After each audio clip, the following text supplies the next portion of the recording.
Hello, everyone. Welcome back to 10 Minutes Astrology. Together with Alejo, we are going to explore the transiting Uranus. Now we are talking about the transiting Uranus in the 10th house. But before we start, Alejo have some news to share with us. Alejo, what's coming up event?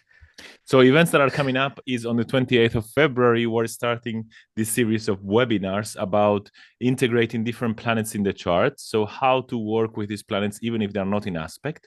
And the first one is on the 28th at 3 p.m. at the Faculty of Astrological Studies. And we're going to start working with Mars, Venus, and the Sun. And then the other big event that I have to share is on the 20th of September, I'm going to be part of a retreat. I'm going to be guiding a retreat. It's from the 20th to the 26th of September in Egina Island. So if you want to have some sunlight, learn astrology, visit ancient ruins, and eat very nice Greek food and swim in the sea, you are welcome to come. We're going to be working with the Odyssey and how we can use the Odyssey and astrology to understand and interpret your own chart. And if you want to join, all the information is celestialodysseys.com. But if you have any questions, of course, just go to my Instagram or just send me an email, info@alejo-astrology.com. Cool. I really want to join you with this event. But who doesn't love the Greek food, the sun, and the sightseeing with the ancient archaeology or something? That's going to be fantastic. So if you want to join it, go to visit celestialodyssey.com. All right. So Alejo, how about transiting Uranus in the 10? Okay, this one is heavy, yes. Or light, I should say, because it's Uranus. But light. Yeah. When you break everything, yes, that's light. You manage to break everything. Shake it off. Yeah. So, of course, every time Uranus goes through an angle, it's going to become quite intense. Yes.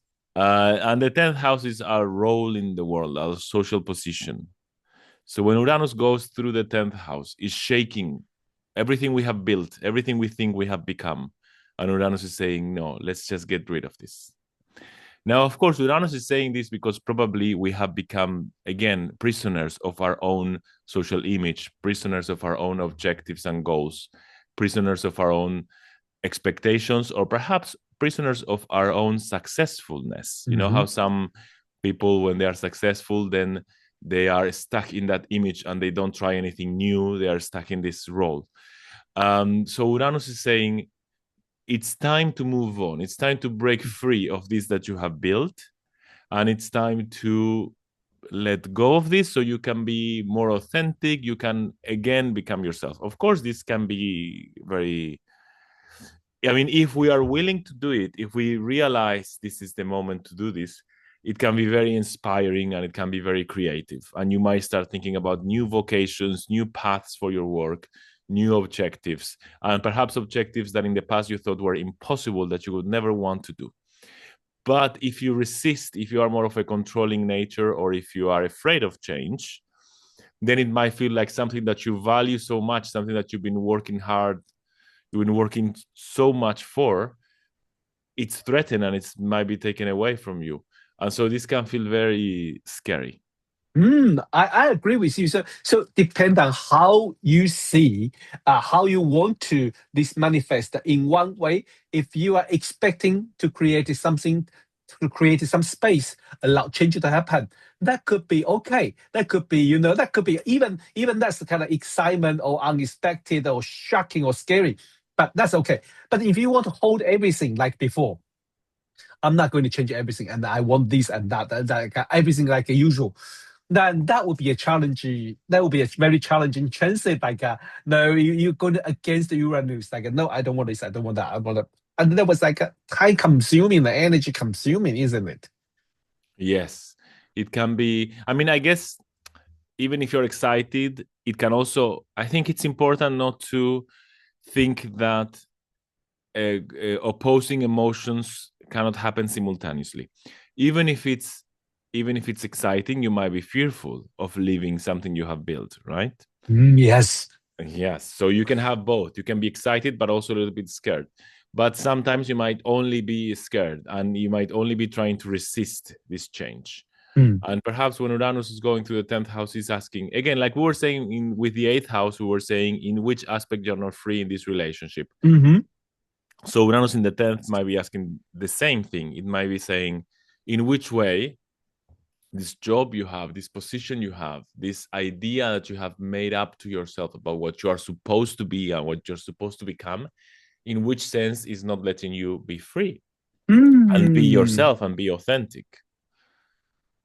Yeah, I still remember when every time I have a client who has transiting Uranus coming to the angle, I usually invite them to think about the future's life that they want to be and what they want to change in order to have that life.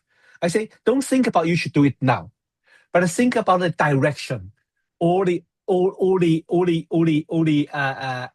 aim or the goal of what's the result, and maybe you are more willing to open to to allow change to happen in your life. And that was fascinating because I was talking to a client and he was like, oh, of course I don't want to work anymore.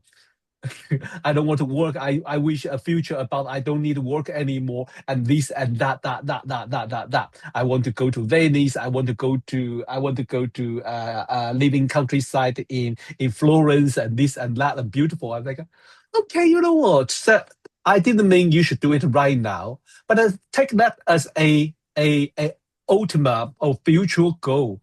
And what you need to change, or what kind of change you should allow it to happen to guide you to there.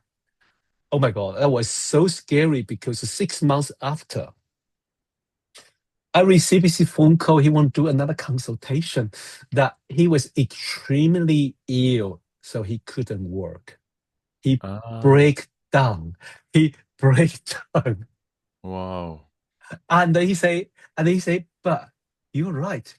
I see the time I want is rest rather than go to Florence or somewhere. I want to rest. And now I allow the time to rest. So he say he's still at work, but he managed to allow the work part-time. And he was so happy with it. Yeah.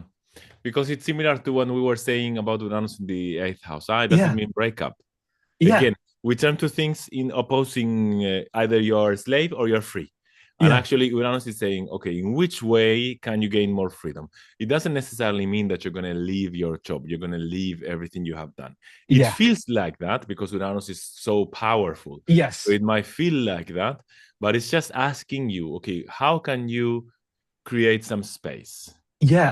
Yeah, and that was okay for him. Eventually, say that way to think about it take me like, okay, I was prepared for something different, so now I have time to see something different. I was like, I'm very happy for him. So this is how I practice in the future when I see someone who have the transit Uranus coming up. I would like invite them to prepare for that unexpected things. So not really planning everything, because Uranus, we know you couldn't planning with Uranus. You're going to take your original plan, throw it away and say, go away. This is not working. But if you are expecting something, a long-term goal or something, well, work with it. That would be more interesting. But this is a very, like you say in the beginning, very intensive moment that could turn your world upside down. Yeah, totally. Yeah. Well, so Alejo, so tell us again, the 28th of February is the faculty's event, right? 28th of February, Integrated Self, astrology.org.uk, and 20th to 26th of September, Celestial Odysseys. Well, come to join Alejo in the Greek island. Enjoy the sun and the astrology and the self-discovery journey then. Thanks, everyone, and see you next time. Bye-bye. Bye.